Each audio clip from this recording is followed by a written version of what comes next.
जय हिंद। Welcome to S physics. आज हम लोग मैकेनिकल प्रॉपर्टीज ऑफ सॉलिड्स के बारे में पढ़ेंगे। तो सबसे पहले इसके जो रिलेटेड टर्म्स है वो सारे टर्म्स हम डिस्कस करेंगे। और इसमें अगर आपको सारे टर्म समझ में आ गया तो चैप्टर हम बड़ी आसानी से समझेंगे। तो सारे टर्म्स की हम बात करना स्टार्ट करते हैं। पहला टर्म है डिफॉर्मिंग फोर्स। तो डिफॉर्मिंग फोर्स क्या होता है? What is the deforming force? Deforming force क्या है? Deforming force, it is deforming force की हम बात कर रहे हैं। ये डिफॉर्मिंग फोर्स क्या है? It is an external force, external force applied on any body which either changes और टेंड्स टू चेंज। क्या क्या? Shape, size and position of the body और simply dimension of the body. That term is called deforming force. मैं फिर से बता रहा हूं, ये कोई बॉडी है, इस बॉडी के ऊपर हमने एक्सटर्नल फोर्स अप्लाई किया, बॉडी का क्या चेंज हुआ? शेप चेंज हुआ। अच्छा, फोर्स अप्लाई कर रहे हैं, बॉडी का पोजीशन भी चेंज हो सकता है, बॉडी का साइज भी चेंज हो सकता है। तो डिफॉर्मिंग फोर्स क्या है? It is an external force applied on the body which either changes. क्या क्या? Which either changes shape, size and position of the body. That force is called deforming force. Okay. अब दूसरे term की हम बात करें तो रेस्टोरिंग फोर्स क्या है? What is the restoring force? Restoring force क्या है? Restoring force, it is an okay restoring force नाम से क्लियर है, which have the tendency to restore, which have the tendency to restore. अगर ये एक बॉल है, मैं इसके ऊपर फोर्स अप्लाई करता हूं, बॉडी का शेप चेंज हो गया, शेप चेंज हो गया, but as I will release the force, क्या हुआ? बॉडी ने अपना ओरिजिनल डायमेंशन रीगेन कर लिया। This property of the body is called the restoring, that property is called elasticity. ये प्रॉपर्टी को हम लोग इलास्टिसिटी बोलते हैं, बट ये एक बॉडी ने खुद फोर्स अप्लाई किया to regain its original dimension. That force is called restoring force. तो हम रेस्टोरिंग फोर्स अभी कैसे डिफाइन कर सकते हैं? Restoring force is an internal force provided by the body, provided by the body to restore its original dimension. कब? After removal of deforming force. फिर से बता रहा हूं, ये हमने डिफॉर्मिंग फोर्स लगाया, बॉडी का शेप, साइज, पोजीशन चेंज हो सकता है, बट जैसे ही हम लोग डिफॉर्मिंग फोर्स को रिमूव किया, बॉडी ने क्या किया? It regain its original dimension. तो ये सिर्फ ठीक है, this term is what? This term is restoring force. मैं ये दोनों टर्म आई थिंक सो आप लोग को क्लियर हो गए। फिर से एक बार बता दूं, डिफॉर्मिंग फोर्स क्या है? Deforming force is an external force which is applied on the body which either changes or tends to change क्या क्या? shape, size, position or simply dimension of the body is called deforming force. restoring force क्या है? restoring force, it is the internal force, it is the internal force provided by the body to regain its original dimension after removal of deforming force. जब हम body से deforming force हटाएंगे, body regain करेगा it's original dimension. तो इसका मतलब body ने एक फोर्स लगाया रीगेन करने के लिए, that force is called restoring force. Restoring force, restore word से मिलके बना है। तो deforming force, restoring force, I hope ये दोनों टर्म समझ में आ गए। अब है अगला term plastic body. Plastic body क्या होता है? Plastic body is not the body, मैं जस्ट ऐसे बोल रहा हूं। प्लास्टिक बॉडी जब हमारे दिमाग में फर्स्ट टाइम आता है प्लास्टिक बॉडी क्या, तो हमारे दिमाग में आता है anything which is made up by plastic. तो ये गलत है। प्लास्टिक बॉडी क्या है? ऐसी bodies which does not regain its original dimension after removal of deforming force, such bodies are called what? Plastic body. ये डिफॉर्मिंग फोर्स हमने body के ऊपर से हटा लिया, ये बॉडी ने क्या किया? रीगेन किया अपना ओरिजिनल डायमेंशन। तो ये body is not the plastic body, this body is elastic body. तो plastic body क्या है? Any body which does not regain its original dimension after removal of deforming force. Example क्या हो सकते हैं इसके?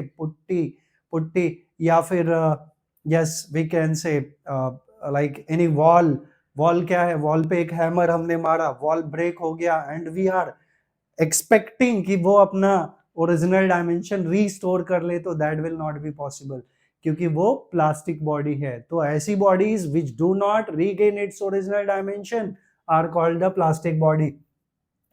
एंड ऐसे प्रॉपर्टी रखने वाले बॉडीज को हम क्या बोलते हैं? प्लास्टिसिटी. तो प्लास्टिसिटी क्या हो गई? It is the phenomena of any body which does not regain its original dimension after removal of deforming force, that body is called plastic body and that phenomenon is called plasticity. अब अगला term है हमारा elastic body. elastic body क्या है? those bodies which regain its original dimension after removal of deforming force. तो definition सारा है इसी, ऐसे बताते बताते मैं क्लियर कर रहा हूं कि what is the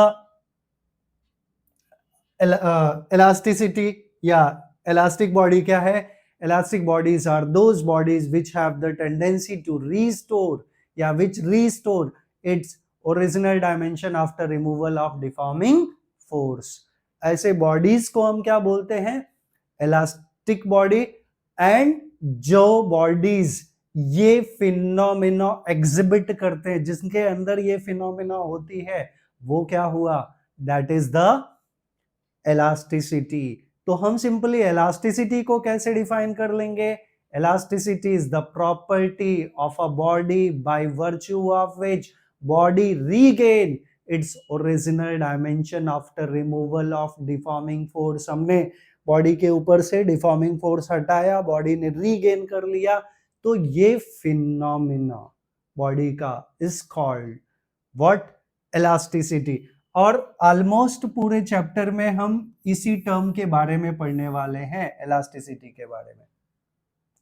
अब फिर से एक टर्म है स्ट्रेस. क्या है? What is the stress? Stress क्या है? स्ट्रेस हम अपने डे टू डे लाइफ में बोलते हैं कि बहुत स्ट्रेस है, मतलब lot of what we can say force इस छोटे से ब्रेन के ऊपर जो एक्सर्ट हो रहा है, काम का बोझ, हम ऐसे बोल सकते हैं. तो स्ट्रेस क्या है एग्जैक्टली? फिजिक्स में stress is nothing but force acting per unit area. Tangential force acting per unit area is called stress. तो स्ट्रेस क्या है? It is the tangential force acting per unit area. Can we say it is what? Tangential force acting per unit area, acting per unit area. That is what? That is stress. तो stress is simply force upon area. अब stress के तीन type है, longitudinal stress और tensile stress. एक ही word है, longitudinal और tensile. और यहां हमने क्या बताया? स्ट्रेस क्या है? Force acting per unit area, force acting per unit area.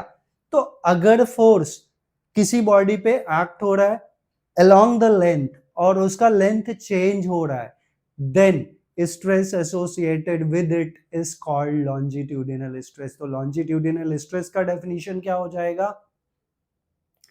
If tangential force acting per unit area changes the length of the body, then stress associated with it is called longitudinal or tensile stress. याद रहे, longitudinal या tensile stress में क्या change होगा? Length changes, right? Length से longitudinal word आया. Then volume stress और shearing stress. Volume या शियरिंग स्ट्रेस क्या है? कि अगर टेंजेंशियल फोर्स एक्ट हो रहा है किसी बॉडी के ऊपर और बॉडी का वॉल्यूम चेंज हो रहा है, then stress associated with it is called volume stress or volume stress. It's not shearing, ये shearing अलग है, वॉल्यूम स्ट्रेस मैं बता रहा हूं. तो वॉल्यूम स्ट्रेस क्या है? सिर्फ volume stress. if tangential force acting per unit area changes the volume of the body, then stress associated with it is called volume stress. Shearing stress में ये वॉल्यूम में क्या होगा, वॉल्यूम चेंजेस, वॉल्यूम स्ट्रेस में क्या होगा, volume changes, and sharing stress में क्या होता है, शेप चेंज होता है, शेयरिंग स्ट्रेस में क्या चेंज होता है, शेप चेंजेस, शेप चेंजेस। तो अगर किसी बॉडी के ऊपर टेंजेंशियल फोर्स एक्ट हो रहा है और उसके वजह से बॉडी का शेप चेंज हो रहा है, then stress associated with it is called shearing stress. अगर शेप चेंज हुआ तो शेयरिंग स्ट्रेस, वॉल्यूम चेंज हुआ तो वॉल्यूम स्ट्रेस, लेंथ चेंज हुआ तो what, longitudinal stress. Length change हुआ मतलब आप ऐसे समझो कि अगर ये कोई ऐसे वायर है और यहां से हमने लोड डाल दिया तो कहीं ना कहीं उसका थोड़ा सा लेंथ बढ़ेगा। तो force is acting in downward direction, force acting per unit area of cross section, that due to which length changes is called longitudinal और टेंसाइल स्ट्रेस। तो ये टर्म हमारे टर्म्स स्ट्रेस के हो गए। अब एक और टर्म आता है strain. What is the strain? Strain क्या है? स्ट्रेन क्या है? What is the strain? It is nothing but change in dimension upon original dimension. Change in dimension upon original dimension. Upon original dimension. That is what? Change in dimension per unit original dimension is called strain. तो strain क्या है? Ratio of change in dimension per unit original dimension, that is what strain. अब strain के भी तीन type है, जैसे हमने स्ट्रेस के तीन टाइप बताए ना, स्ट्रेस का type longitudinal, volume and sharing, longitudinal, volume and sharing. कौन कौन से टाइप है स्ट्रेस के? Longitudinal, volume and sharing. Same way strain के भी वही तीन टाइप्स हैं। कौन कौन से होने वाले हैं? लॉन्जिट्यूडिनल, लॉन्जिट्यूडिनल, दूसरा वॉल्यूम और तीसरा शेयरिंग स्ट्रेन। तो स्ट्रेन क्या है वो टर्म समझ में आ गया आप लोगों को। Strain is defined as the ratio of change in dimension to the, क्योंकि रेशियो आपने पहले बोल दिया है, तो to the per unit, sorry, change in dimension to the original dimension. अब फिर से डेफिनेशन आ जाएगा लॉन्जिट्यूडिनल और टेंसाइल स्ट्रेन का। इट इज, अच्छा अब इसके दो डेफिनेशन हो सकते हैं। एक है कि if tangential force acting per unit area, क्योंकि स्ट्रेन तब भी आएगा जब बॉडी में स्ट्रेस होगा, स्ट्रेस हम अप्लाई करेंगे, लोड अप्लाई करेंगे तो स्ट्रेन बढ़ेगा। तो if tangential force acting per unit area changes the length of the body, क्योंकि longitudinal हमने बताया लेंथ के लिए यूज होता है, तो if tangential force acting per unit area changes the length of the body, then strain associated with it is called longitudinal strain. और अगर हम वॉल्यूम स्ट्रेन की बात करें तो if tangential force acting per unit area changes the volume of the body, then strain associated with it is called volume strain. तीसरा, shearing strain हम ऐसे डिफाइन नहीं कर सकते। अच्छा, एक डेफिनेशन तो बोल सकते हैं कि if tangential force acting per unit area changes the shape of the body, then strain associated with it is called shearing strain. तो I think so आप लोग को सारे टर्म समझ में आए होंगे। तो हम आगे चलते हैं नेक्स्ट पार्ट पे। नेक्स्ट जो है इसका, ये हम अभी सिर्फ टर्म्स क्लियर कर रहे हैं क्योंकि इसके बाद हम लोग सारे डेरिवेशंस करेंगे। तो derivations we will do. Okay, तो shearing strain already we have discuss, shearing strain. इसके बाद मॉडुलस ऑफ इलास्टिसिटी, इसके बारे में भी हम डिस्कस करेंगे। और तीन टाइप के मॉडुलस ऑफ इलास्टिसिटी होता है, Young's modulus, bulk modulus and modulus of rigidity. तो इनके बारे में भी हम डिस्कस करेंगे। अच्छा, यहाँ पे और एक चीज बता दूं, ठीक है, वो मैं आगे और डिस्कस करता हूँ, क्योंकि ये सिर्फ अभी तक मैंने टर्म्स डिफाइन किए। और एक चीज और है, बहुत इंपॉर्टेंट चीज है कि आपको ये पूरे वीडियो लेक्चर का पीडीएफ जो है वो वीडियो के डिस्क्रिप्शन बॉक्स में एक लिंक दिया होगा, तो उस लिंक पे जाके आपको क्लिक करना है, तो आप पूरा पीडीएफ जो है वहां से डाउनलोड कर सकते हैं। My handwritten PDF whatever is there, आप उसको जस्ट डाउनलोड कर सकते हैं। और अगर आपको वीडियो अच्छा लगता है तो प्लीज एक लाइक तो बनता है, और वीडियो को आप जितना ज्यादा से ज्यादा हो सकता है उतना शेयर करिए, और चैनल को सब्सक्राइब करिए, जरूर करिए। सो हम अगले पार्ट पे चलते हैं, दैट इज द ओके। तो हम लोग बात कर रहे थे अबाउट स्ट्रेस। तो स्ट्रेस क्या है, what is the stress? Stress क्या है? Stress is nothing but, stress is nothing but, sorry, stress क्या है? Stress is nothing but, as I said कि it is the force acting per unit area. तो stress क्या है? Force acting per unit area. और जो force है वही हमारा क्या है? Internal restoring force. तो इंटरनल रेस्टोरिंग फोर्स, और simply we can say restoring force acting per unit area, या simply stress is tangential force acting per unit area, क्योंकि जितना टेंजेंशियल फोर्स होगा इलास्टिक बॉडी उतना ही रेस्टोरिंग फोर्स लगाएगा, ठीक है। तो स्ट्रेस क्या हो गया हमारा? It is the deforming force acting per unit area, या डिफॉर्मिंग फोर्स ही हमारा क्या होगा? Tangential force acting per unit area. तो it is simply F by A, already बता दिया हमने। तो स्ट्रेस क्या है? It is the restoring force acting per unit area, simply force upon area. तो अगर हम इसके यूनिट के बारे में बात करें तो स्ट्रेस का यूनिट क्या होगा? Unit of stress. तो unit of stress will be unit of force, जो कि न्यूटन है, और unit of area which is metre square. So overall it becomes newton per metre square, newton per metre square, ठीक है। Anyway just हम ऐसे भी लिख के छोड़ सकते हैं, ये यूनिट हो गया। सो एज आई सेड कि स्ट्रेस का 3 क्लासिफिकेशन है। पहला है, अगर आप इमेजिन करिए फर्स्ट वाला, ये एक रिजिड सपोर्ट है, और इस रिजिड सपोर्ट से हमने एक वायर अटैच कर दिया, एक वायर अटैच कर दिया, स्टील वायर। और स्टील वायर का लेंथ वी आर टेकिंग, इसका लेंथ हम लोग ले रहे हैं कैपिटल एल है। लेंथ क्या है? कैपिटल एल है।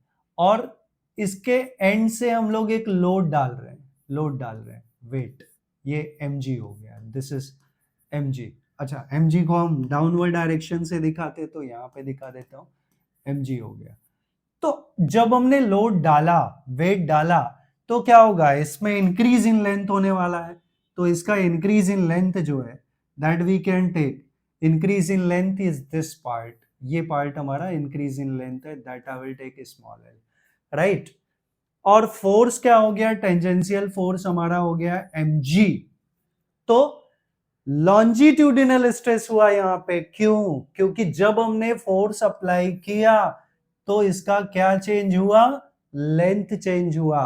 And I was said already कि व्हाट इज लॉन्जिट्यूडिनल और tensile stress? If tangential force acting per unit area या restoring force acting per unit area changes the length of the body, क्योंकि जब हमने wait डाला तो इसका क्या चेंज हुआ? लेंथ चेंज हुआ। if what I said कि if restoring force acting per unit area changes the length of the body, then stress associated with it is called longitudinal or tensile stress. तो ये longitudinal या tensile stress हो गया। तो इसका formula क्या हुआ? तो इसका फार्मूला हो गया टेंजेंशियल, ये फोर्स है, स्ट्रेस है, तो stress is force upon area. तो लॉन्जिट्यूडिनल स्ट्रेस क्या हो जाएगा? It is force upon area, but force क्या हमारा? वेट है, विच इज mg, और area is A which we can write mg by area, area is pi r square। क्योंकि wire कैसा है, वायर का शेप कैसा होता है, सिलिंड्रिकल होता है, और सिलेंडर का एरिया ऑफ क्रॉस सेक्शन क्या होगा, पाई आर स्क्वायर। तो ये हमारा फार्मूला हो गया किसका, लॉन्जिट्यूडिनल स्ट्रेस। तो लॉन्जिट्यूडिनल स्ट्रेस क्या मिल गया, लॉन्जिट्यूडिनल स्ट्रेस हमें मिल गया, it is the tangential force acting per unit area या एंटायर पार्ट। ठीक है, this is the formula for longitudinal stress या टेंसाइल स्ट्रेस।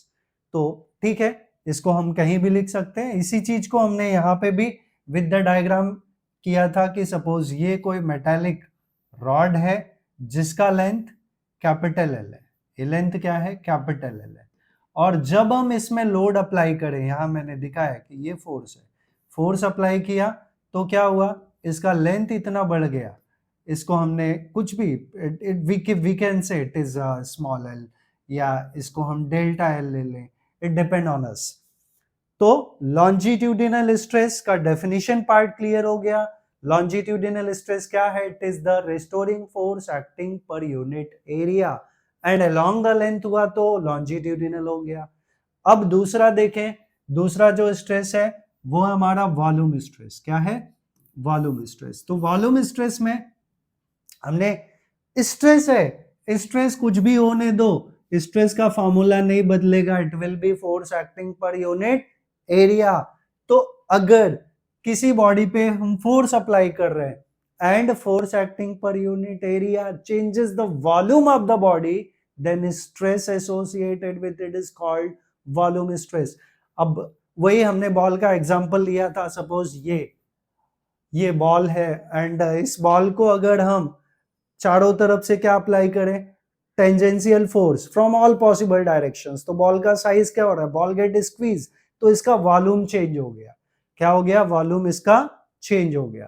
तो इसे हम क्या बोलेंगे कि अगर किसी बॉडी के ऊपर टेंजेंशियल फोर्स एक्ट होता है per unit area, and due to that अगर उस बॉडी का वॉल्यूम चेंज हुआ, then stress associated with it is called volume stress. तो वॉल्यूम स्ट्रेस क्या हो गया हमारा, वॉल्यूम स्ट्रेस, और इसी को हम लोग नाम दे देते हैं हाइड्रोलिक स्ट्रेस। तो वॉल्यूम स्ट्रेस क्या हुआ, volume stress it become force acting per unit area, but अगर वॉल्यूम चेंज हुआ तो force acting per unit area को हम लोग टर्म करते हैं प्रेशर। तो यहाँ P क्या हो गया, P इज द प्रेशर। तो यहाँ पे force acting per unit area को हम लोग प्रेशर बोल सकते हैं। तो वॉल्यूम स्ट्रेस क्या है, it is force acting per unit area which is equals to pressure. वापस से यूनिट क्या रहेगा, यूनिट स्ट्रेस है, तो स्ट्रेस का यूनिट हमेशा न्यूटन पर मीटर स्क्वायर होगा। अब हम लोग बात करें शियरिंग स्ट्रेस का। तो शियरिंग स्ट्रेस क्या है कि अगर हमने किसी बॉडी के ऊपर टेंजेंशियल फोर्स अप्लाई किया और बॉडी का शेप चेंज हो गया, तो दैट स्ट्रेस या stress associated with it is called shearing stress. ठीक है, तो शियरिंग स्ट्रेस क्या है कि किसी बॉडी के ऊपर टेंजेंशियल फोर्स लग गया और बॉडी का शेप चेंज हो गया। लाइक एक चौक का बॉक्स जो होता है जिसमें चौक रखते हैं ना, वो चौक का बॉक्स क्यूबिकल शेप का होता है और उसके ऊपर हम लोग टेंजेंशियल फोर्स अप्लाई कर दें तो पैरेललोपाइपेड हो जाता है, वो उसका शेप बदल जाता है। मैं उसका भी एक एग्जांपल देता हूँ कि सपोज ये हमारे पास कोई एक नोटबुक है, ऐसी टेक्स्ट बुक है, और इसके ऊपर मैं ऐसे टेंजेंशियल फोर्स, अभी देख रहे हैं आप इसके लेयर्स एक दूसरे से कोइंसाइड कर रहे हैं, दे आर पैरेलल, बट जब मैं ऐसे टेंजेंशियल फोर्स अप्लाई कर रहा हूं तो लेयर जो है वो गेट डिस्प्लेस, लेयर क्या हुई, डिस्प्लेस हो गई, एज यू कैन सी। तो एक लेयर दूसरे लेयर के ऊपर क्या हुई, डिस्प्लेस हो गई, ये ऊपर वाला पार्ट आगे ज्यादा भाग गया। तो हमने क्या किया, टेंजेंशियल फोर्स अप्लाई किया और उसके वजह से बॉडी का शेप चेंज हो गया। तो this stress is called shearing stress, और इससे रिलेटेड जो स्ट्रेन होगा उसको हम लोग शियरिंग स्ट्रेन बोलेंगे। तो शियरिंग स्ट्रेस क्या है, if tangential force acting per unit area, tangential force acting per unit area changes the shape of the body, क्योंकि शियरिंग स्ट्रेस में क्या चेंज होता है, शेप चेंजेस, इसमें शेप चेंजेस, राइट, इसमें शेप चेंज होता है। तो stress associated with it is called shearing stress, तो शेयरिंग स्ट्रेस का फॉर्मूला F/A सिंपली, बाकी दूसरा और कुछ नहीं, यूनिट भी सेम होगा। तो आई होप यहां समझ में आ गया होगा आप लोगों को कि इसमें क्या चेंज होता है, लेंथ चेंजेस और इसमें volume changes. If tangential force acting per unit area changes the volume of the body, ये volume changes, I will write volume changes. और यहाँ पे क्या लिखा है ऑलरेडी कि शेप चेंजेस। तो ये 3 टाइप के क्या हो गए, स्ट्रेस हो गए। अभी 3 टाइप के स्ट्रेन है, जो ऑलरेडी स्ट्रेन हमने बताया था, strain is defined as the ratio of change in dimension to the original dimension. तो हम लोग अगले पार्ट पे चलते हैं जिसमें हम लोग स्ट्रेन के बारे में बात करेंगे। तो स्ट्रेन क्या है, स्ट्रेन क्या है, what is the strain? Strain is defined as the ratio of, किसका ratio, change in dimensions to the original dimension of the body. तो स्ट्रेन क्या हुआ, रेशियो है तो डिवाइड करना है किसको, change in dimension upon original dimension. अभी स्ट्रेन के भी 3 क्लासिफिकेशन है, कौन कौन से, सेम है, टेंसाइल स्ट्रेन या लॉन्जिट्यूडिनल स्ट्रेन, दोनों एक ही टर्म है, लॉन्जिट्यूडिनल और टेंसाइल स्ट्रेन। तो इसमें क्या चेंज होगा, लेंथ चेंजेस, वापस से लेंथ चेंजेस। और इसमें क्या चेंज होगा, वॉल्यूम स्ट्रेन में क्या चेंज होगा, वॉल्यूम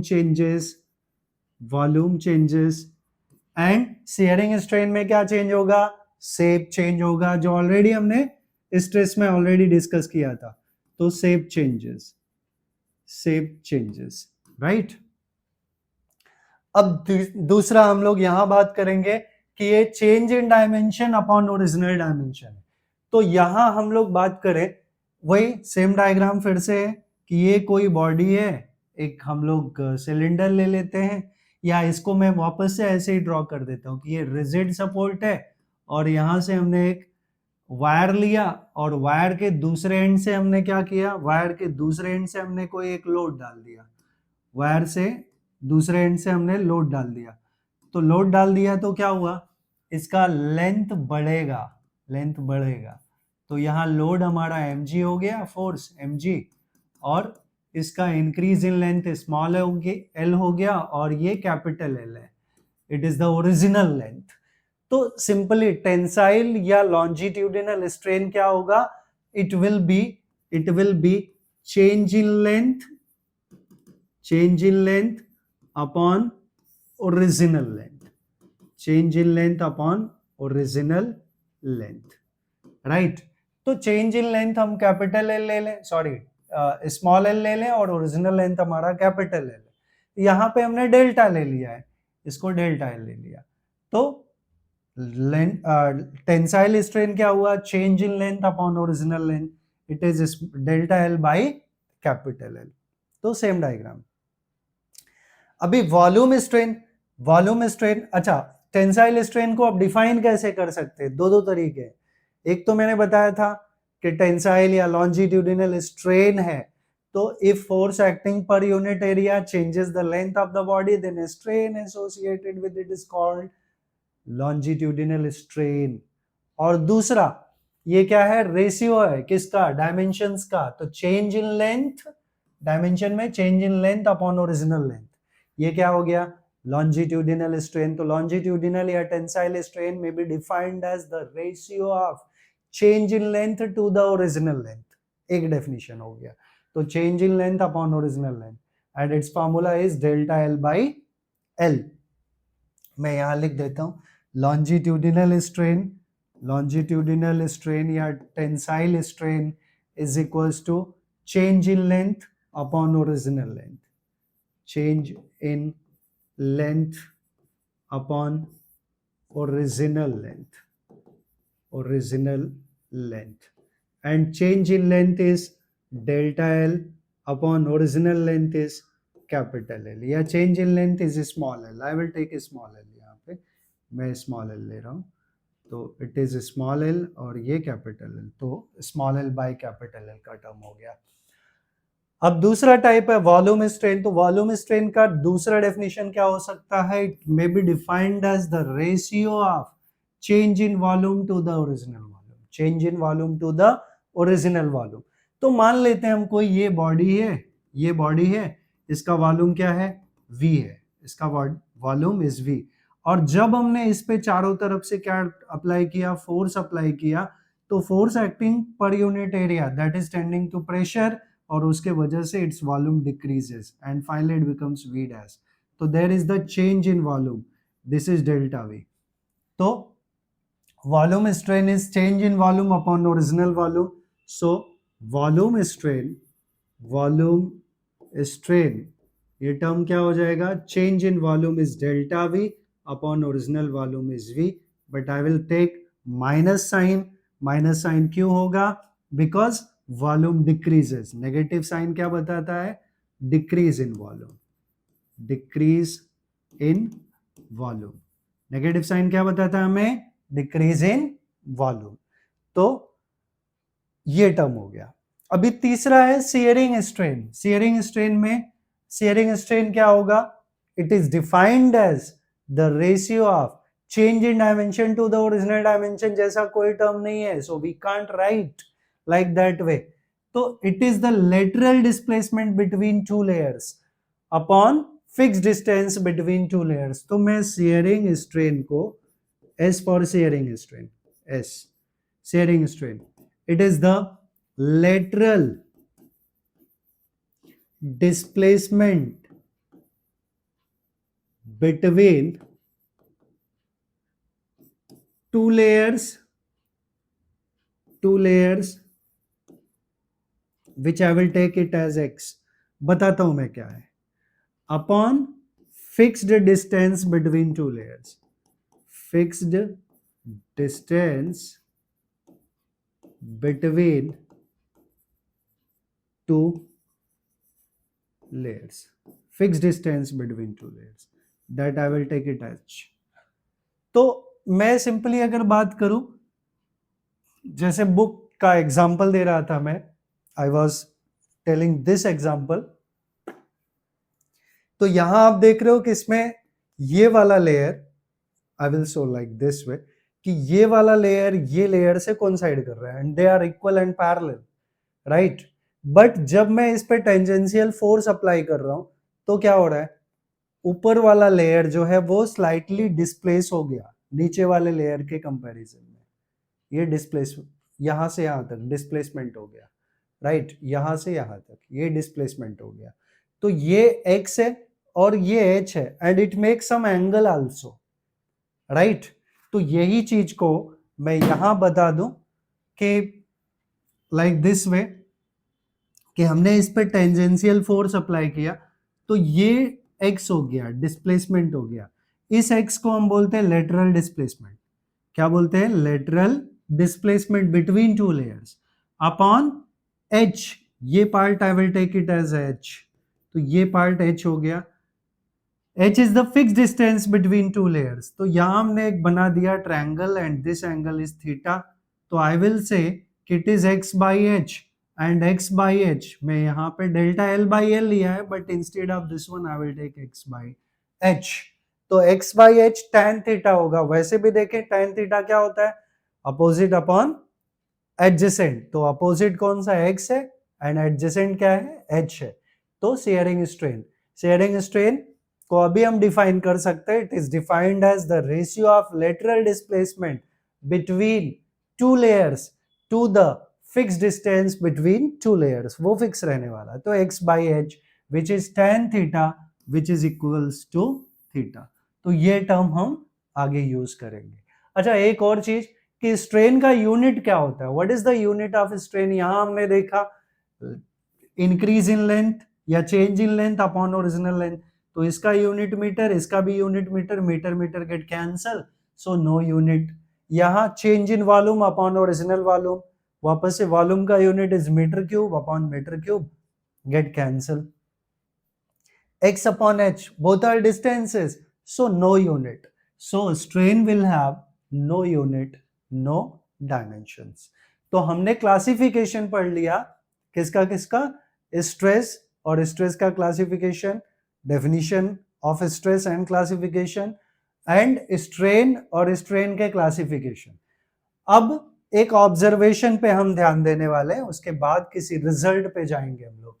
तो ऑब्जर्वेशन क्या है, या ऑब्जर्वेशन की बात करें हम लोग, तो हमने क्या ऑब्जर्व किया, अभी जो मैंने डायग्राम ड्रॉ किया था वापस से उसी का same format I will draw, कि ये कोई रिजिड सपोर्ट है और ये कोई वायर है।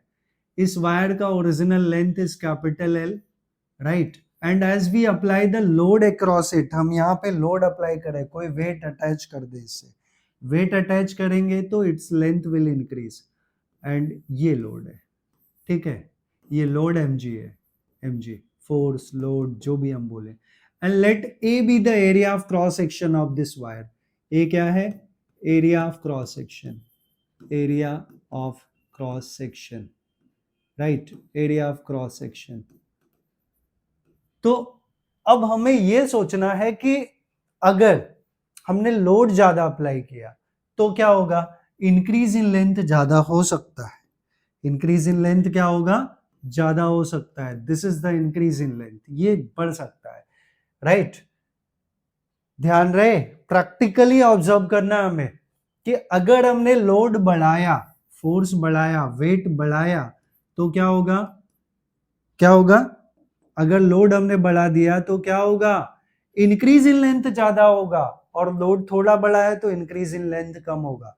तो दो चीजें, फोर्स वेरी कर रहे हैं और स्मॉल एल वेरी हो रहा है, फोर्स वेरी कर रहे हैं और स्मॉल एल वेरी हो रहा है, ये दोनों टर्म्स देखें। तो अभी मैं यहाँ पे एक जनरल टर्म लिख देता हूं, हमने पढ़ा स्ट्रेस, जनरल स्ट्रेस का term, stress is force upon area, और स्ट्रेन लिख देता हूं, it is increase in length upon original length, change in dimension upon original dimension. अब इसको एक्सपेरिमेंटली अगर हम लोग सोचे कि हम लोग क्या बढ़ा रहे हैं, हम लोग बढ़ा रहे हैं फोर्स, फोर्स बढ़ा रहे हैं, लोड बढ़ा रहे हैं, फोर्स कहाँ है, फोर्स इसके न्यूमरेटर में, मतलब F, if I am increasing F it means I am increasing stress, right. अगर मैं F बढ़ा रहा हूं तो क्या बढ़ा रहा हूं, स्ट्रेस बढ़ा रहा हूं, स्ट्रेस बढ़ा रहा हूं, फोर्स बढ़ा रहा हूं, तो increase in length will be more, increase in length कहाँ, स्ट्रेन के न्यूमरेटर में, स्ट्रेन के न्यूमरेटर में है ये, फिर से न्यूमरेटर बढ़ेगा तो स्ट्रेन बढ़ेगा। हमने क्या देखा, हम एफ को बढ़ा रहे हैं मतलब स्ट्रेस बढ़ा रहे हैं, तो स्मॉल एल बढ़ रहा है मतलब क्या बढ़ रहा है, स्ट्रेन बढ़ रहा है। तो एक सर्टेन लिमिट तक stress is directly proportional to strain, एक सर्टेन लिमिट बोल रहा हूं मैं। तो this was first initially observe by the Hooke, scientist का नाम है, फिजिसिस्ट का नाम है Hooke, and he have given the law that is known as the Hooke's law. I hope practical observation से आप लोगों ने समझ लिया कि how stress and strain are proportional, directly proportional. Logic क्या लगाया एक्सपेरिमेंट से कि जब हम लोड बढ़ा रहे हैं मतलब फोर्स बढ़ा रहे हैं, फोर्स बढ़ा रहे हैं मतलब स्ट्रेस बढ़ा रहे हैं, तो इंक्रीज इन लेंथ ज्यादा होगा, ज्यादा होगा मतलब इसका न्यूमरेटर बढ़ रहा है मतलब स्ट्रेन बढ़ रहा है। तो जब हम स्ट्रेस बढ़ा रहे हैं तो स्ट्रेन कम हो, स्ट्रेस बढ़ा रहे हैं तो स्ट्रेन बढ़ेगा, स्ट्रेस कम करेंगे तो स्ट्रेन कम होगा। तो स्ट्रेस और स्ट्रेन में क्या रिलेशन है, डायरेक्टली प्रोपोर्शनल, डायरेक्टली प्रोपोर्शनल। तो जब हम प्रोपोर्शनलिटी साइन हटाएंगे तो we will write stress is equals to any constant, I will write that constant as m into strain. यहाँ पे m का जो टर्म है, m is called modulus of elasticity. तो यहाँ से अगर हमें m चाहिए मॉडुलस ऑफ इलास्टिसिटी, तो it will be stress by strain, stress by strain. तो स्ट्रेस बाय स्ट्रेन क्या हो गया, मॉडुलस ऑफ इलास्टिसिटी। तो मॉडुलस ऑफ इलास्टिसिटी हम यहां से डिफाइन कर लेंगे, it is defined as the ratio of stress to the strain. m क्या है, modulus of elasticity. What is m, m is modulus of elasticity, modulus of elasticity. तो what we are observing by this one, ये उसी का graph दिया हो कि as we are increasing the stress, हम स्ट्रेस बढ़ाएंगे तो स्ट्रेन बढ़ेगा, दोनों में डायरेक्टली प्रोपोर्शनल का रिलेशन, इसलिए ग्राफ कैसा मिल रहा है हमें, स्ट्रेट लाइन मिल रहा है। तो वही है स्टेटमेंट। तो हुक्स लॉ क्या है, इसका स्टेटमेंट क्या है, Hooke's law states that the within the elastic limit, मतलब जहां तक इलास्टिक लिमिट होगी, इलास्टिक लिमिट अगर क्रॉस होगा तो Hooke's law will not be obey, ठीक है, वो उसको फॉलो नहीं करेगा। तो stress is directly proportional to strain, आगे मैंने सब कुछ बता ही दिया है। The constant is called modulus of elasticity. The modulus of elasticity is defined as the ratio of stress to the strain. ये आगे मेंशन किया हुआ है, just we can say stress to the corresponding strain. तो ये हमारा Hooke's law हो गया, which is the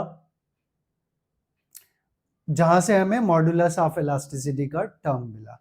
तो आप लोगों ने आई होप ऑब्जर्वेशन अच्छे से समझा होगा, जैसे मैंने इस केस के लिए समझाया कि how stress is directly proportional to strain and stress by strain is modulus of elasticity. क्या बोलते हैं हम लोग उसको, मॉडुलस ऑफ इलास्टिसिटी। अब मॉडुलस ऑफ इलास्टिसिटी, क्योंकि यहां देखें, अब यही पार्ट हम लोग फिर से सोचते हैं जरा इसके बारे में। हमने क्या पढ़ा, हमने 3 मॉडुलस ऑफ इलास्टिसिटी हम बोल सकते हैं यहां से, क्योंकि एम क्या है, stress by strain, but stress के 3 टाइप्स हैं और स्ट्रेन के भी 3 टाइप्स हैं। तो स्ट्रेस बाय स्ट्रेन क्या होता है, stress by strain is constant which is M modulus of elasticity. तो अगर स्ट्रेस 3 टाइप का है, स्ट्रेन 3 टाइप का है, तो मॉडुलस ऑफ इलास्टिसिटी भी कितने टाइप का होगा, 3 टाइप का। तो वही तीनों टाइप कौन कौन से हैं, we will see in next part. तो अगला टर्म है हमारा इलास्टिक मॉड्यूलेशन, या इसी को हम लोग मॉडुलस ऑफ इलास्टिसिटी भी बोलते हैं। तो मॉडुलस ऑफ इलास्टिसिटी क्या हो गया, modulus of elasticity, now we can say this is also called modulus of elasticity, modulus of elasticity, modulus of elasticity जिसको हम m से रिप्रेजेंट करते हैं। तो मॉडुलस ऑफ इलास्टिसिटी क्या हमने बताया था, it is defined as the stress upon strain. तो modulus of elasticity m is equals to stress by strain. और अभी मैंने बताया कि 3 टाइप के हमने स्ट्रेस पढ़े हैं, 3 टाइप के स्ट्रेन पढ़े हैं, तो 3 टाइप के मॉडुलस ऑफ इलास्टिसिटी भी होने चाहिए, होंगे, होने नहीं चाहिए, होंगे। तो पहला है Young's modulus. Young's modulus is defined as, इसका डेफिनेशन हो गया, Young's modulus is defined as the ratio of longitudinal stress upon longitudinal strain, क्योंकि क्लासिफिकेशन मैंने बताया था। तो longitudinal stress upon longitudinal strain, फिर से वही डायग्राम, वायर का लेंथ कैपिटल एल, जब हमने इस पे फोर्स अप्लाई किया, लोड अप्लाई किया, इसका लेंथ बढ़ गया, increase in length now delta L, और ओरिजिनल लेंथ कैपिटल एल। तो स्ट्रेन क्या हो गया, strain is delta L by capital L. और स्ट्रेस क्या है, stress become force upon area, और स्ट्रेन बिकम्स, स्ट्रेन क्या है, यहाँ लिख दूं, कहाँ लिख दूं, कहीं भी लिख दूं।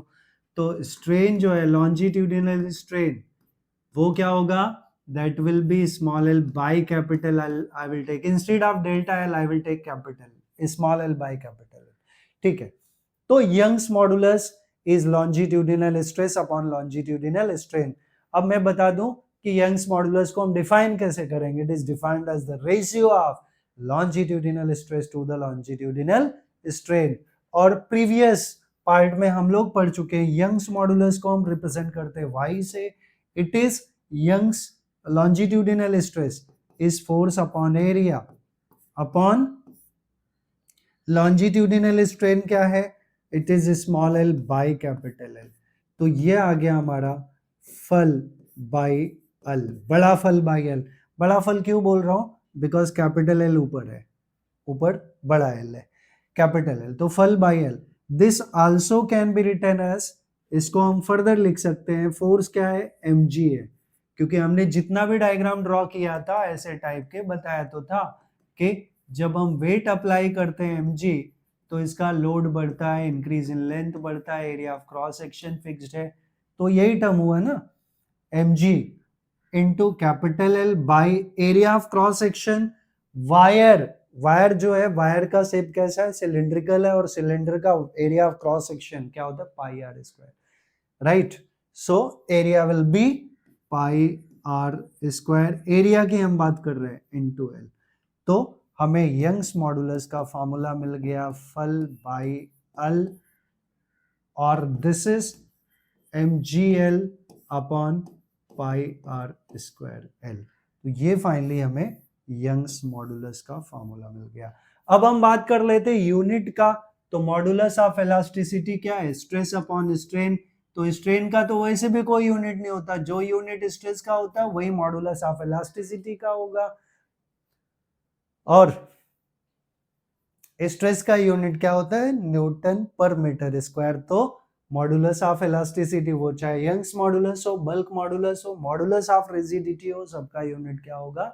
Newton per metre square. ठीक है, तो ये पार्ट हमने डिस्कस किया। अभी दूसरा बल्क मॉडुलस है, bulk modulus which is represented by k। तो बल्क मॉडुलस में be defined as the ratio of stress by strain है, तो volume stress upon volume strain, and it is equals to k। इसको हम notation k, bulk modulus को हम k से represent करते हैं। तो k क्या हो गया? वॉल्यूम स्ट्रेस, वॉल्यूम स्ट्रेस का फॉर्मूला ऑलरेडी हम कर चुके हैं। स्ट्रेस है तो स्ट्रेस है तो force acting per unit area होगा, which is nothing but the pressure upon volume. Strain क्या है? डेल्टा v अपॉन v है। So k becomes pv upon delta v, pv upon delta v। But usually हम इस term को minus में रखते हैं बिकॉज वॉल्यूम डिक्रीज की बात कर रहे हैं, बट हम मैग्नीट्यूड में लिख रहे हैं, सो नो माइनस साइन। ठीक है, बल्क मॉडुलस का भी यूनिट वही होगा क्योंकि मॉडुलस का एक ही यूनिट होता है। तीसरा है modulus of rigidity. Modulus of rigidity that is shearing stress upon shearing strain. It is defined as the, as I said कि ये स्ट्रेस बाय स्ट्रेन है, तो shearing stress upon shearing strain क्या होगा? Modulus of rigidity. एंड ये Greek letter eta से represent करते हैं, एटा। तो एटा क्या हुआ? It is defined as the ratio of shearing stress to the shearing strain, that is the modulus of rigidity. तो as we know कि stress force upon area है, और ये जो है हमने बताया था ये थीटा है, अभी पिछले पार्ट में ये x है, और ये एंटायरली क्या है? h है। तो tan theta is equals to x by h, which is close to theta, right? Which is close to theta, which is close to theta, right? Which is close to theta. तो formula क्या हो गया? Eta is equals to force upon area, sorry, force upon area upon x by h, x by h. तो it can be written as F by A और h by x. तो this is which is also F by A tan theta या f by theta. तो ये various formulas मिल गया हमें किसके? Modulus of rigidity. I hope अब तक आप लोगों को सब कुछ समझ में आया होगा। अगर समझ में आया तो आप वीडियो को लाइक जरूर करिए एंड चैनल को सब्सक्राइब करिए, और जितना हो सके आप वीडियो को उतना शेयर करिए। तो अब हम लोग अगले पार्ट पे चलते हैं।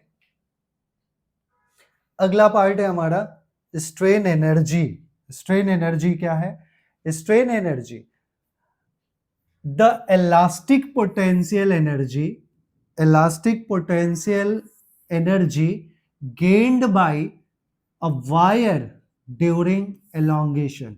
मतलब जब हमने सपोज एक, ये एग्जांपल मैं बार बार दे रहा हूं, कि एक रिजिड सपोर्ट से हमने एक वायर फिक्स कर दिया, उसके लेंथ के cross we are putting some load, force डाल रहे हैं, mg है यहाँ पे, दैट फोर्स इज mg, तो उसका लेंथ चेंज होता है, तो ये original length we are taking as capital L, और सपोज इसमें जो पूरा एलोंगेशन हुआ, elongation, increase in length, extension, सब वर्ड एक ही है, मतलब इंक्रीज इन लेंथ, वो है स्मॉल l, और मान लेते हैं कि जब ये A टू B पहुंचा तो ये छोटा small increase in length is as dl, right, इतना टर्म हमने पहले से एज्यूम कर लिया, और हमें चाहिए स्ट्रेन एनर्जी।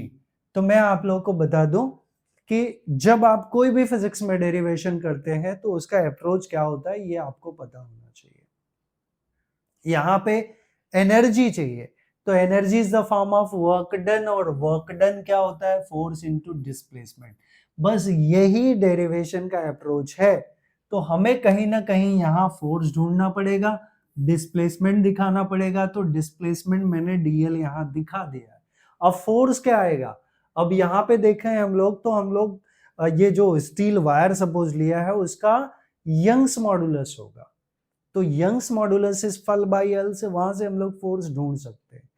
तो I will not right the explanation of this diagram part, but आप जरा समझिए कि टर्म्स यहाँ पे क्या क्या हमने मेंशन किया हुआ है, small L is the increase in length या elongation, increase in length, capital L original length, original length, और y जो इसमें दिखा नहीं है, it is the Young's modulus of material of wire, Young's modulus of material of wire, हर एक material का अलग अलग रहेगा Young's modulus material of wire, right, and f is equals to mg, it is load. I will not write this f, तो I will write, हमें पता है since Young's modulus is full by L, जो हमने same condition के लिए निकाला था, तो फोर्स का टर्म क्या होगा, it will be y a small l by capital L, right? I will take it as equation number 1, ये फोर्स का टर्म मिल गया। मैं फिर से बोल रहा हूं, मैंने यहाँ पे क्या बताया आप लोगों को कि वर्क डन है, energy is the form of work done, क्योंकि जब हम कोई वायर से कोई वेट अटैच करते हैं तो उसको खींचने से वो रोकेगा, या खींच रहा है तो उसमें डिस्प्लेसमेंट होगा, और डिस्प्लेसमेंट होगा तो उसमें work is being done, right, and that work done is stored in the form of strain energy. जब भी इलॉन्गेशन होगा तभी stretching force is called strain energy. So force का टर्म मिल गया, तो let dw be the small work done, जब ये यहां से A टू B डिस्प्लेस हो रहा है, मतलब जब उसमें एलोंगेशन हो रहा है स्मॉल l dl का एलोंगेशन हो रहा है from A to B, so we can say let dw is equals to, let dw be the small work done, small work during elongation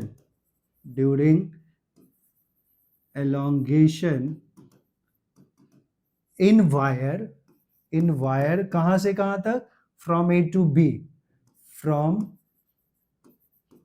A to B, जो कि क्या है length dl है, तो dw क्या होगा, work done, dw is equals to f into dl, so total work done can be obtained by, total work can be obtained by integrating, क्या integrate करने वाले हम लोग, dw, कहां से कहां तक, फ्रॉम 0 टू l, कहां से कहां, 0 टू l, क्यों, फ्रॉम 0 टू l, क्योंकि जब एलोंगेशन नहीं था तो इंक्रीज इन लेंथ क्या था, 0, और जब फुल्ली एलोंगेटेड हो गया तो इंक्रीज इन लेंथ क्या हो गया, दैट बिकम्स स्मॉल एल। तो लिमिट हम कहां से कहां लेंगे, 0 टू स्मॉल एल। तो हमें पता है कि work done can be obtain by integrating D W कहां से कहां तक, from 0 to L, from 0 to L. This is very important part. Now I can write further. आगे हम लोग लिख सकते हैं कि therefore W will be integration of dW from 0 to L. It can be written as integration from 0 to L of dW. क्या है dW? work done is force into displacement.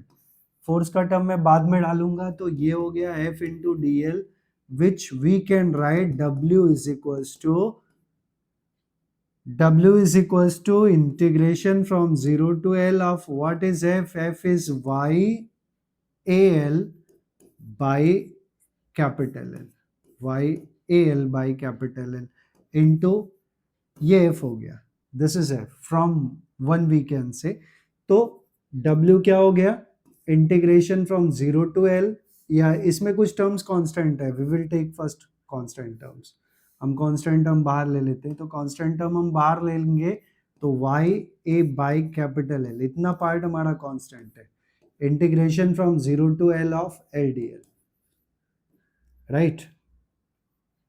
I hope यहां तक समझा, क्योंकि मटेरियल ऑफ वायर का Young's modulus constant रहेगा, area of cross section constant रहेगा, and L is the length of the wire that also will be constant. तो अब हम बात करें इसके आगे, तो ये टर्म को हम क्या लिख सकते हैं, just we can write it as, हम इसको लिख सकते हैं, फाइन, क्या लिख सकते हैं, we can write it as W is equals to YA by capital L, YA by capital L constant हो गया, और integration of L D L, आपने पढ़ा है integration of x into D X, X raise to N D X is X raise to N plus one upon N plus one. ये फार्मूले के हिसाब से यहाँ पे क्या है, एल डी एल है, integration of L into D L, तो इसका पावर 1 है, तो L raise to 1 plus one upon 1 plus one which will be L square by 2। तो अब मैं डायरेक्टली यहाँ पे L स्क्वायर बाई 2 कर लेता हूं, and limit is from 0 to L, from 0 to L। So W क्या हो गया, YA by capital L into small l square by 2, right, which we can write W is equals to YA by capital L into small l by 2, which I can rewrite is as Y A small L by capital L, इसको एक साथ रख दिया, into L, और यहाँ 1/2, या इसको मैं वापस से रीराइट कर देता हूँ, फाइन, ओके, रीराइट कर देता हूँ, तो मिल गया हम लोग को।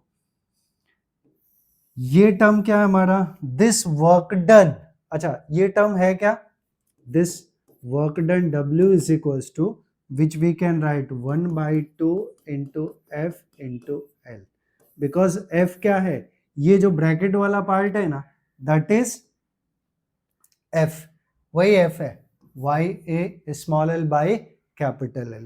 तो हमें क्या मिला कि this work done is stored in the wire in the form of strain energy।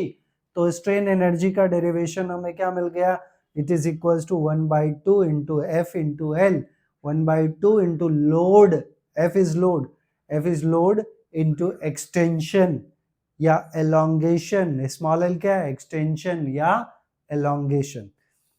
तो हम ये टर्म याद रखेंगे आगे के लिए, तो यही हमारा स्ट्रेन एनर्जी का फॉर्मूला हो गया, 1/2 into load into extension या 1/2 into F into L। अब हम लोग चलते हैं आगे वाले पार्ट में, अगला है strain energy per unit volume, strain energy per unit volume. तो क्या मिला हमें, यहाँ पे देखें, अभी हमने जो फाइनल एक्सप्रेशन निकाला था वो निकाला था W is equals to 1/2 into F into small l, and this work done is stored in the form of strain energy। लेकिन यहाँ हम बात कर रहे हैं strain energy per unit volume की, वापस से अगर मैं थोड़ा सा कंसिडरेशन में पीछे चला जाऊं तो हमें मिलेगा, ठीक है, क्या मिलेगा हमें मिलेगा कि हमने क्या लिया था, एक वायर लिया था, वायर का area of cross section A है और लेंथ इसका एल है, लेंथ कैपिटल एल है and A is the area of cross section. तो इसका वॉल्यूम क्या हो गया, volume of this wire, volume V is equals to area into length, area into length, ये वॉल्यूम हो गया। मैं इसमें इंक्लूड करने वाला हूं बिकॉज मुझे पूछा गया है strain energy per unit volume, तो वॉल्यूम हम किसका यूज करने वाले हैं, वायर का यूज कर रहे हैं। तो हमें पता है since strain energy as I said कि this work done is stored in the form of energy which is called strain energy. तो स्ट्रेन एनर्जी हमें मिला, strain energy is equals to 1/2 into F that is load into extension that is small l। ये term already हमें मिला हुआ है। अब यहाँ बात कर रहे हैं strain energy per unit volume, तो दोनों को हम वॉल्यूम से डिवाइड कर दें। So therefore we can say strain energy per unit volume क्या होगा, strain energy per unit volume, तो हम वॉल्यूम से दोनों साइड डिवाइड कर रहे हैं, 1/2 into F into L small L by volume is V, volume is V, वहां v is equal to A into L निकालना है तो यहां हम रख देंगे। तो this I can say 1/2 into F into L upon what is the volume, volume is area into length, तो यहां area into length. This term I will write कि since volume is area into length, तो ये हमारा आ गया strain energy per unit volume is equals to 1/2 this term. अब ये पार्ट को अगर हम गौर से देखें तो हमें कुछ तो मिलने वाला है, हमें मिलेगा F/A का कुछ टर्म है, small l by capital L का टर्म है। तो हमने पढ़ा है in general stress is force upon area या force upon area is stress और longitudinal strain is equals to small l by capital L। तो ये टर्म्स हम यहाँ पे एक साथ यूज कर लें, ये है F/A तो इसको मैं लिख दूंगा स्ट्रेस, और ये है small l by capital L जिसको क्या लिख दूंगा, स्ट्रेन। तो मुझे मिला strain energy per unit volume is equals to 1/2 into stress into strain. ये फॉर्मूलाज आपको याद रखने हैं, it is the strain energy per unit volume. अब मैं यहां से दो पार्ट और कर सकता हूं कि हमें पता है कि स्ट्रेस बाई स्ट्रेन, हमें पता है since stress by strain energy, इसको मैं उसी साइड लिख देता हूं, right, this part I will write to this side, okay। तो हमें पता है since Young's modulus is stress by strain in general, क्योंकि यहाँ हम सब जनरली पढ़ रहे हैं, तो यहां से हमारे पास दो टर्म्स आएंगे, एक आएगा स्ट्रेस, तो स्ट्रेस क्या हो गया y into strain, cross multiplication कर दो y इंटू स्ट्रेन, तो y into strain, y into strain, एक पार्ट ये हो गया, इसको मैं इक्वेशन ए ले लूंगा, इसको 1, और यहीं से अगर मुझे स्ट्रेन निकालना है तो स्ट्रेन क्या होगा, स्ट्रेस बाय वाई, इसको मैं बी ले लेता हूं, ठीक है, this I will take it as equation number B. अब यहां से दो जनरल फार्मूलाज हमें मिल जाएंगे।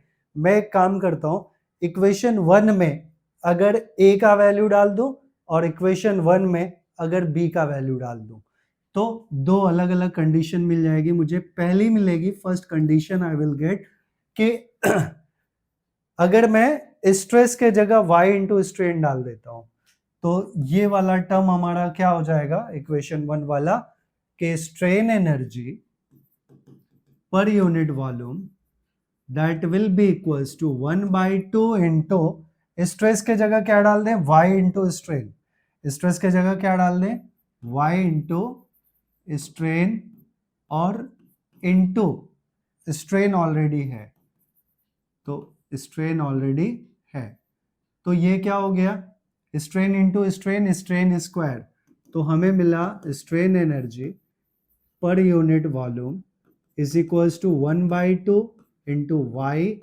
Into strain square. ये आपको अलग अलग फॉर्मेट्स मिल रहे हैं, राइट।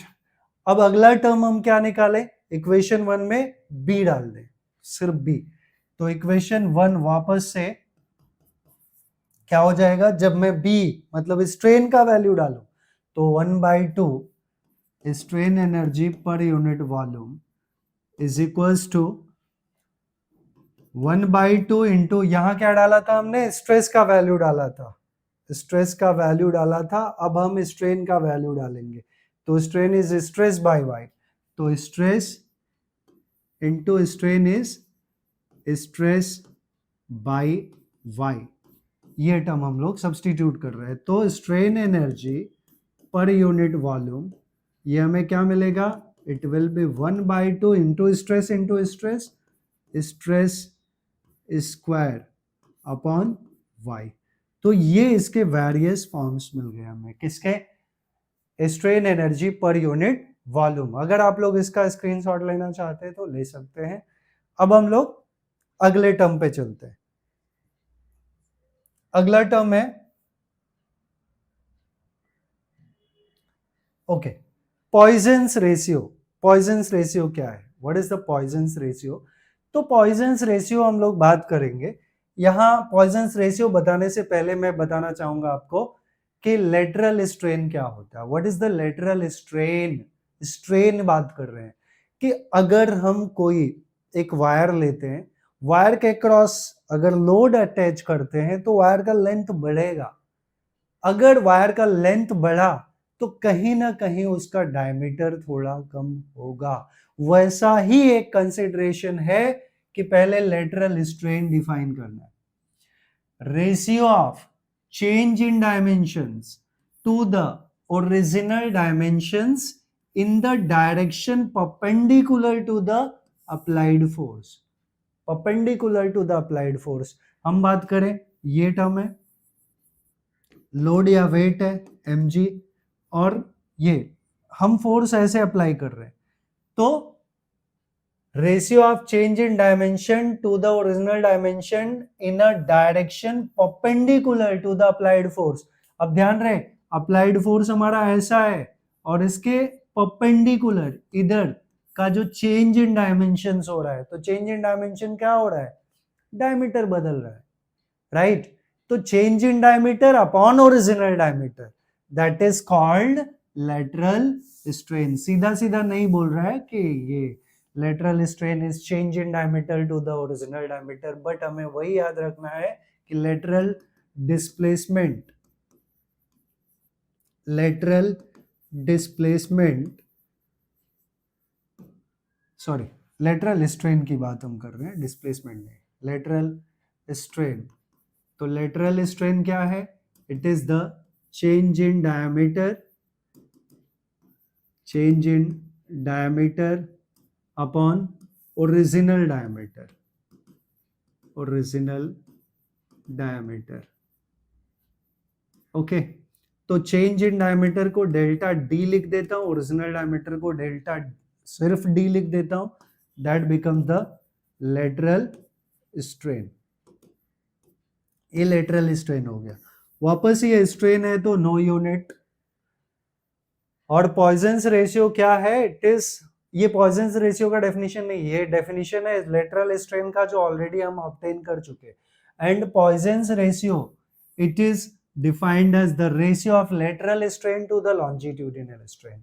तो सिग्मा क्या है, Poisson's ratio, it is the ratio of lateral strain to the lateral strain upon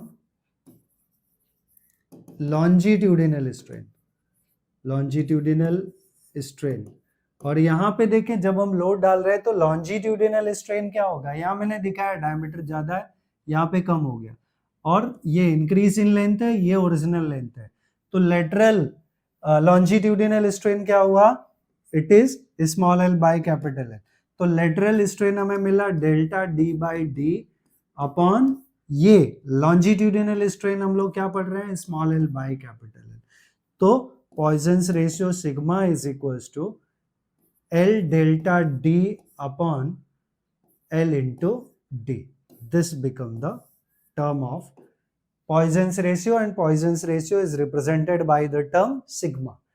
Definition क्या होगा Poisson's ratio का, वापस से सुन लीजिए, it is defined as the ratio of lateral strain to the longitudinal strain, क्योंकि हमने रेशियो पहले बोल दिया, lateral strain to the longitudinal strain, और longitudinal strain का डेफिनेशन क्या है, it is defined as the ratio of increase in length per unit original length. तो ये हमारा पॉइजन्स रेशियो हो गया। अब चलते हैं अगले पार्ट पे। अगला पार्ट है हमारा, what is that one, that is the curve है, स्ट्रेस स्ट्रेन कर्व, जो ऑलरेडी मैंने हुक्स लॉ का टाइम जब बताया था, हुक्स लॉ आप लोग को याद होगा, हुक्स लॉ। तो हुक्स लॉ के टाइम पे क्या बताया था कि within the elastic limit stress is directly proportional to strain। अब अगर हम लोग याद रखें एक जनरल टर्म कि ये कोई रिजिड सपोर्ट है और ये वायर है, सॉरी ये वायर है जिसका ओरिजिनल लेंथ कैपिटल एल है, और यहाँ पे हमने वेट डाल दिया mg, ठीक है, तो ये ओरिजिनल लेंथ कैपिटल एल है और ये इंक्रीज इन लेंथ हुआ। तो with in the elastic limit क्या होगा कि जैसे हम लोग लोड डालेंगे उसका लेंथ बढ़ेगा और लोड हटाएंगे वापस से अपना ओरिजिनल डायमेंशन रीगेन कर लेगा, that is within the elastic limit. और वहां तक stress is directly proportional to strain. तो ये हमारा within the elastic limit वाला ग्राफ एग्जैक्टली स्ट्रेट लाइन मिलेगा आपको। तो यहां पे बताया कि ये इलास्टिक बिहेवियर है, elastic behaviour in sense what, जहां तक stress is directly proportional to strain. अब उसके आगे हम इसमें लोड और बढ़ाएंगे, लोड बढ़ा रहे हैं मतलब क्या बढ़ा रहे हैं, अब ध्यान दीजिए, स्ट्रेस क्या है, फोर्स अपॉन एरिया, राइट, और स्ट्रेन क्या है, it is small L by capital L. हम बोल रहे हैं लोड बढ़ा रहे हैं मतलब फोर्स बढ़ा रहे हैं, फोर्स बढ़ा रहे हैं मतलब क्या बढ़ा रहे हैं, स्ट्रेस बढ़ा रहे हैं, स्ट्रेस बढ़ाएंगे तो क्या होगा, स्ट्रेन बढ़ेगा। तो स्ट्रेस थोड़ा सा बढ़ाया, यहां तक स्ट्रेस फिक्स था, ये स्ट्रेस वाला कर्व है और ये स्ट्रेन वाला, तो स्ट्रेस हम थोड़ा सा बढ़ा रहे हैं तो स्ट्रेन ज्यादा बढ़ रहा है, स्ट्रेन यहां से यहां बढ़ गया, स्ट्रेस थोड़ा सा बढ़ाया स्ट्रेन ज्यादा बढ़ गया। तो और फिर से हमने लोड इसमें जो डाला था उसको रिमूव किया, तो body does not get the original dimension. इसका मतलब क्या हुआ कि बॉडी जो है परमानेंटली डिफॉर्म हो गया। तो that is the permanent set, वही क्या कहलाता है, परमानेंट सेट। तो ये परमानेंट सेट का कंडीशन हो गया, ठीक है। अभी परमानेंट सेट के बाद यहाँ प्रोपोर्शनल लिमिट बताया, ये परमानेंट सेट जहां से इलास्टिक लिमिट और एल्ड पॉइंट। अब इसके बाद हम लोग स्ट्रेस और बढ़ाएंगे तो देयर विल बी फर्दर ज्यादा, यहां देखें हम ये स्ट्रेस वाला पॉइंट ये है, यहां से हमने थोड़ा सा बढ़ाया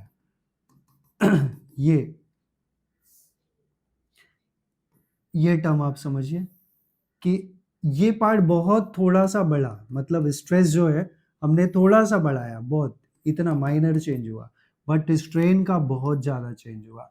तो स्ट्रेस हम थोड़ा सा बढ़ाएंगे तो स्ट्रेन जो है बहुत ज्यादा बढ़ेगा, और एक फर्दर पॉइंट पे आने के बाद wire will break. I hope everything आप लोगों को ग्राफ के थ्रू समझ में आया होगा। और ऐसे ही आपने देखा होगा कि लोड हम बढ़ाते चले जाएंगे, बढ़ाते चले जाएंगे, वायर सडनली ब्रेक होता है तो लंबा होके टूटता है, दैट कंडीशन इज हियर। यहाँ सारे पॉइंट्स मैंने बता दिए कि प्रोपोर्शनल लिमिट का क्या है, जहां तक stress is directly proportional to strain, straight line graph जो स्ट्रेट लाइन पोर्शन है ओए का आगे the material of the wire shows plastic behavior, yield point, elastic limit. फिर परमानेंट सेट, ये वाला पार्ट परमानेंट सेट है, एंड वही further आगे सारा पार्ट हमने डिस्कस किया। एक टर्म है एलास्टोमर, क्या होता है? अगर मैं बात करूं which one is more elastic whether rubber और स्टील, तो steel is more elastic than rubber. Rubber क्या है? एलास्टोमर है। एलास्टोमर क्यों बोलते हैं? एलास्टोमर क्या है? Material that can be elastically stretched to a larger value of strain। मतलब थोड़ा सा हमने स्ट्रेस डाला तो बहुत ज्यादा इंक्रीज हो लेंथ, दैट इज एलास्टोमर। स्ट्रेस थोड़ा सा, स्ट्रेस मतलब फोर्स, फोर्स थोड़ा सा बढ़ाया तो there is sudden increase in the strain, मतलब लेंथ बहुत ज्यादा बढ़ता चला जाए, वो क्या है? रबर है। तो रबर इज एलास्टोमर। ओके अब हम लोग अगले पॉइंट पे चलते हैं, that is the friction. Friction क्या है? What is the friction? एकदम बिगनिंग की बात करूं तो हमें पता है कि ऐसे जब हम अपना हाथ रब करते हैं पाम को, तो बहुत ज्यादा रैपिडली रब करते हैं तो it get heated. Why? Because there is the friction. तो फ्रिक्शन क्या है? फ्रिक्शन यही है, फ्रिक्शन की वजह से आवर हैंड गेट हॉट। तो फ्रिक्शन क्या है? हम लोग कर क्या रहे हैं? We are, there is the relative motion between two surfaces, दो अलग अलग surfaces when they are in contact, and if there is the relative motion between them that causes friction. Because इसके जो मॉलिक्यूल है, उनमें इंटरमॉलिक्यूलर फोर्स ऑफ अट्रैक्शन है, और जब there is the relative motion तो मॉलिक्यूलर फोर्स एक दूसरे को अपोज करते हैं, that causes the friction. I hope समझ में आया होगा। तो फ्रिक्शन क्या है? The property which resists the relative motion, this word is very important for the friction, between two surfaces in contact is called friction। तो हमने क्या बताया? what is the reason for the friction? friction क्यों arise होता है? because when two surfaces are in contact and there is the relative motion between them, तो उनके बीच में they oppose their motion due to intermolecular forces or force of attraction, that causes the friction। वही लिखा हुआ है कि the property which resists the relative motion between two surfaces in contact is called friction। cause of friction बता दिया, intermolecular force of attraction between two surfaces when they are in contact and when they are in relative motion। and उनमें दो forces लगते हैं, intermolecular forces दो type के हैं, एक कोहेसिव और एक एडेसिव। कोहेसिव को मतलब सेम, कोहेसिव सेम मॉलिक्यूल्स के बीच में जो फ्रिक्शन, जो फोर्स लगता है, intermolecular force, that is the cohesive force, right. Like glass में अगर हम लोग पानी रखते हैं तो हर एक मॉलिक्यूल, वाटर का एक मॉलिक्यूल दूसरे से स्टिक होता है, तो क्यों होता है? Because of the cohesive force. को मतलब सेम मॉलिक्यूल्स में। सो कोहेसिव फोर्स क्या है? It is the force of attraction between two molecules of same substances. What is the cohesive force? It is the force of attraction between two molecules of same substances. And adhesive force, adhesive को याद रखना है आपको, तो आप याद रख सकते हो कि फेविकोल के बॉक्स पे एडेसिव लिखा होता है। तो फेविकोल क्या करता है? वो दो अलग अलग सरफेसेस को स्टिक करता है, चिपकाता, अलग अलग, मैंने वर्ड यूज किया। तो एडहेसिव फोर्स क्या है? It is the force of attraction between two molecules of different substances, that is adhesive force. तो कोहेसिव फोर्स डिफाइन किया, एडहेसिव फोर्स डिफाइन किया, intermolecular force of attraction, the force of attraction between two molecules. तो अच्छा, adhesive के examples बहुत कुछ हो सकते हैं। एक तो फेविकोल है, और बहुत दुनिया भर के, लाइक हम बोर्ड पे लिखते हैं। अब ये तो स्मार्ट बोर्ड है, इसकी कहानी अलग है, बट नॉर्मल जो बोर्ड पे हम लोग चौक से लिखते हैं, तो चौक अलग मटेरियल का, बोर्ड अलग मटेरियल का, तो उनके बीच में एडेसिव फोर्स लगता है। पेन और पेपर के बीच में एडेसिव फोर्स लगता है, so we are able to write on the board, right. ये सब टाइप्स एग्जांपल्स हो गए। तो नेक्स्ट पार्ट की हम बात करें, अभी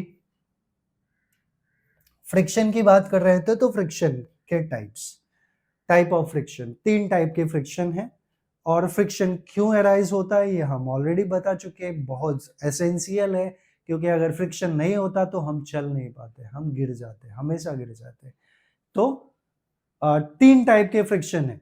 आप इसको याद रखने के लिए याद रख सकते हैं कि अगर कोई कार जो है बहुत टाइम से खड़ी है एक जगह पे, तो हमें सबसे ज्यादा उसको पहले जगह से हिलाने के लिए फोर्स लगेगा, तो वो रेस्ट पे है, तो एक फ्रिक्शन लग रहा है जब बॉडी रेस्ट पे है, that is the static force of friction. Static मतलब एट रेस्ट। फिर दूसरा है काइनेटिक, जब मोशन में है body. When one body is sliding over the surface of another body, तो वो किसका एग्जाम्पल है? दैट इज द काइनेटिक का। और जब एक बॉडी दूसरे बॉडी के ऊपर रोल कर रहा है, तो दैट इज द, उनके सरफेसेस के बीच में जो फोर्स ऑफ फ्रिक्शन लगता है, that is called the rolling friction. तो यही तीनों डेफिनेशन हो गए। पहले स्टैटिक फ्रिक्शन क्या है? The frictional force which balances applied force when a body is static, means at rest, is called force of static friction. In other words, static friction prevents sliding motion, which opposes, जो oppose करता है, ठीक है, which minimum force which is required to just tend to move, that is called limiting force of static friction. Kinetic friction, friction between two surfaces in contact when one body is actually sliding over the surface of another body, that is the what? Kinetic. Kinetic आ गया तो actually sliding मतलब move कर रहा है, is called kinetic friction और dynamic friction. And rolling friction क्या है? सबसे आसान वाला, सबसे कम यही लगता है। Frictional force between two bodies in contact when one body is rolling over the surface of another body is called rolling friction. उसके बाद laws of friction है। laws of friction की बात करें तो बहुत सिंपल सा है कि limiting force of static friction is directly proportional to the normal reaction. अब हम एग्जाम्पल के थ्रू याद रखें कि एक बुक रखा हमने, एक सिंगल नोटबुक इसके ऊपर रखा और उसको जस्ट मूव करने की कोशिश करें तो कम फोर्स लगाना पड़ेगा। उसी बुक के ऊपर दूसरा एक बुक लेके चले आए तो 2 बुक हो गई, 2 बुक का मास बढ़ गया, वेट बढ़ गया, नॉर्मल रिएक्शन बढ़ गया, तो उसको जस्ट मूव करने के लिए ज्यादा फोर्स अप्लाई करना पड़ेगा। 3 बुक रख दिया तो और ज्यादा फोर्स अप्लाई करना पड़ेगा। 3 बुक का तो वेट बढ़ गया ना, वेट बढ़ गया तो नॉर्मल रिएक्शन भी बढ़ गया। तो सिंपली वी कैन से, ऐसे समझा दूं कि एक बुक है, इसको जस्ट मूव करने के लिए हमें फोर्स F1 अप्लाई करना पड़ रहा है क्योंकि इसका नॉर्मल रिएक्शन N1 है, ठीक है। दूसरा, एक बुक के ऊपर दूसरा बुक रखा हुआ है, अब 2 बुक हो गए, तो यहाँ पे हमें फोर्स जस्ट 10 टू मूव के लिए F2 अप्लाई करना पड़ रहा है क्योंकि इसका नॉर्मल रिएक्शन N2 हो गया। तो जितना ज्यादा वेट बढ़ेगा नॉर्मल रिएक्शन उतना ज्यादा बढ़ेगा, और जितना ज्यादा नॉर्मल रिएक्शन होगा उतना ज्यादा limiting force of static friction होगा। तो ये पहला लॉ है। लॉज ऑफ फ्रिक्शन की हम बात करें तो पहला लॉ है कि limiting force of static friction mu S is directly proportional to the normal reaction. तो हमने क्या देखा? Mu S is directly proportional to the normal reaction. तो म्यू एस क्या हुआ? सॉरी, म्यू एस नहीं है, लिमिटिंग फोर्स है ना, फोर्स है। तो F S, S for static, F for force, यहाँ भी हम चेंज कर दें। तो F S is directly proportional to normal reaction, तो एफ एस क्या होगा? It will be mu S into N. यहाँ mu S is the proportionality constant which is called coefficient of static friction, क्या बोलते हैं हम इसको? Coefficient of static friction, static friction. तो कोएफिशिएंट ऑफ स्टैटिक फ्रिक्शन क्या हो जाएगा? Coefficient of static friction mu S will be F S by N. तो coefficient of static friction may be defined as the ratio of limiting force of static friction to the normal reaction। ठीक है, अब वैसे ही ये first law हो गया। दूसरा law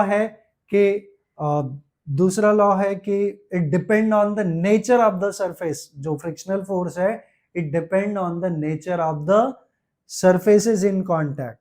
like slippery surface है तो फोर्स कम लगेगा, और अगर रिजिड सब लाइक रफ है सरफेस तो फोर्स ज्यादा लगेगा। तो दैट वी आर टॉकिंग। अच्छा, अब यहां बात करें काइनेटिक फ्रिक्शन की सेम वे, तो यहां लॉज ऑफ काइनेटिक फ्रिक्शन में क्या आएगा? एफ के क्या होगा? Limiting force of kinetic friction. मैं लिख देता हूं, limiting force of kinetic friction, kinetic पूरा लिख देता हूं, kinetic friction is directly proportional to the normal reaction force। तो limiting force of kinetic friction Fk हो जाएगा is directly proportional to n। तो Fk क्या मिल जाएगा? mu k into n। यहाँ mu k क्या होगा? Coefficient of kinetic friction. तो mu k हम कैसे डिफाइन करेंगे? It will B Fk by n। तो limiting coefficient of kinetic friction may be defined as the ratio of limiting force of kinetic friction to the normal reaction, right? And same way rolling में क्या आएगा? Limiting force of rolling friction Fr is directly proportional to normal reaction। So Fr क्या मिलेगा? It is mu r into n। So mu r क्या होगा? Mu r it will be Fr by n। तो mu R को हम define कैसे करेंगे? Coefficient of rolling friction में be defined as the ratio of limiting force of rolling friction to the normal reaction. तो और ये दोनों लॉज जो है that is common in all. ये फर्स्ट लॉ है तीनों का बता दिया। पहला लॉ कि limiting force of static friction is directly proportional to the normal reaction. दूसरा लॉ क्या है? कि frictional force is independent of the area of contact. Area of contact के ऊपर फ्रिक्शनल फोर्स डिपेंड नहीं करता, बल्कि किसके ऊपर करता है? नॉर्मल रिएक्शन के। एक के ऊपर दूसरा, उसके ऊपर तीसरा, तो नॉर्मल रिएक्शन बढ़ता जाएगा। ये दोनों laws it is common for all. ये बाकी उनके लिए भी कॉमन है। रोलिंग और काइनेटिक फ्रिक्शन के बारे में भी यही सेम चीजें हैं। तो सबसे ज्यादा जो वैल्यू होता है वो किसका होता है?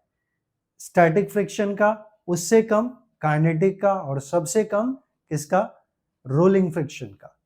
जो म्यू आर का वैल्यू है ये सबसे कम होता है, सबसे ज्यादा किसका? स्टैटिक का। इसीलिए आप लोगों को मैंने स्टार्टिंग में एग्जांपल दिया कि कोई गाड़ी है, गाड़ी को अगर हमें धक्का देना है तो सबसे ज्यादा फोर्स तब भी लगेगा जब वो रेस्ट में, जस्ट टेंड टू मूव करने के लिए, स्टैटिक के लिए, रेस्ट से उसको स्टैटिक में लाने के लिए सबसे ज्यादा फोर्स लगाना पड़ेगा। बट एक बार मोशन में आ गई तो कम फोर्स लगाना पड़ता है, और जब तेजी से भागने लगता है तो और कम फोर्स लगाना पड़ता है। तो सबसे कम जो है रोलिंग फ्रिक्शन का कोएफिशिएंट होता है, और सबसे ज्यादा फोर्स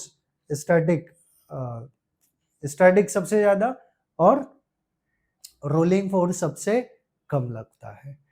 तो हमने इस पार्ट को खत्म किया। तो आई होप आप लोग को सारा पार्ट समझ में आया होगा मैकेनिकल प्रॉपर्टीज ऑफ सॉलिड्स का। मैकेनिकल प्रॉपर्टीज ऑफ सॉलिड्स का तो हमने चैप्टर खत्म किया। आई होप आप लोगों को सब कुछ इस वीडियो में पसंद आया होगा। और प्लीज़ आप वीडियो को जितना ज़्यादा से ज़्यादा हो सकता है उतना शेयर करिए, वीडियो को लाइक करिए और चैनल को सब्सक्राइब करिए। Thanks for watching this video. Thank you very much.